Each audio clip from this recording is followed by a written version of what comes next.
존 그레이는 남녀의 차이를 화성에서 온 남자, 금성에서 온 여자로 표현했습니다. 남자와 여자는 죽을 때까지도 서로를 모릅니다.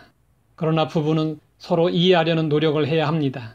평생 함께 살아야 하기 때문입니다. 폴 트루니에는 서로를 이해하기 위하여라는 책에서 서로를 이해하기 위한 첫째 조건은 이해를 향한 열망이 있어야 하고 그것을 추구해야 하고 자발적인 의지가 있어야 한다고 했습니다. 하나님에 대해서도 마찬가지입니다. 우리는 하나님을 알아야 합니다. 왜냐하면 천국에서 영원히 하나님과 함께 살아야 하기 때문입니다. 그러므로 호세아 선지자는 외쳤습니다. 우리가 여호와를 알자. 힘써 여호와를 알자. 우리에게 하나님을 알려는 열망, 추구, 의지가 필요합니다.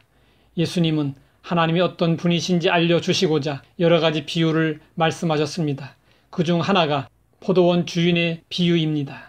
포도원 주인은 오전 6시, 9시, 정오, 오후 3시, 그리고 오후 5시에 품꾼을 부르러 장터에 나갔습니다. 그때마다 일이 없어 장터에서 배회하는 사람들을 만났고 그들을 포도원으로 불러들였습니다. 유대인의 하루는 저녁 6시부터 시작됩니다.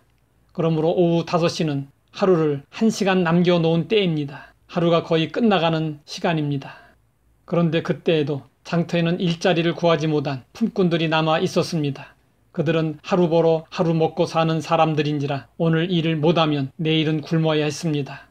그런데 불러주는 사람이 없었습니다.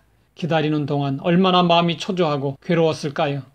포도원 주인은 늦은 시간임에도 불구하고 그들에게 일자리를 제공해 주었습니다.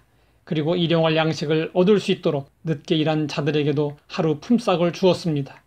우리는 여기서 하나님의 자비와 긍휼을 느낄 수 있습니다. 그러자 먼저 일하러 온 자들이 불공평하다고 포도원 주인에게 따지고 원망했습니다. 포도원 주인은 말했습니다. 네 것이나 가지고 가라. 나중 온 이 사람에게 너와 같이 주는 것은 내 뜻이니라.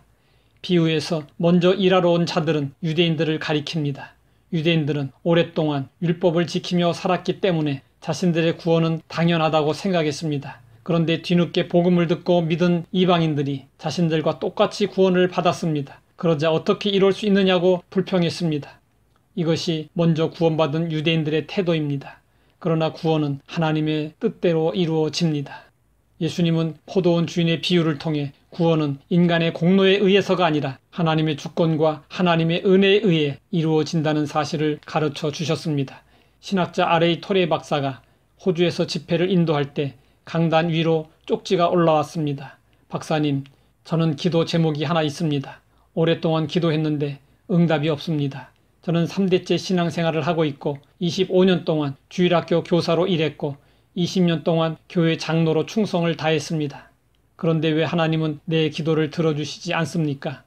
토레이 박사가 대답했습니다. 당신이 그렇게 살았기 때문에 기도 응답을 받지 못한 것입니다. 당신은 지금 예수님의 이름으로 기도하는 것이 아니고 당신의 이름으로 기도하고 있습니다.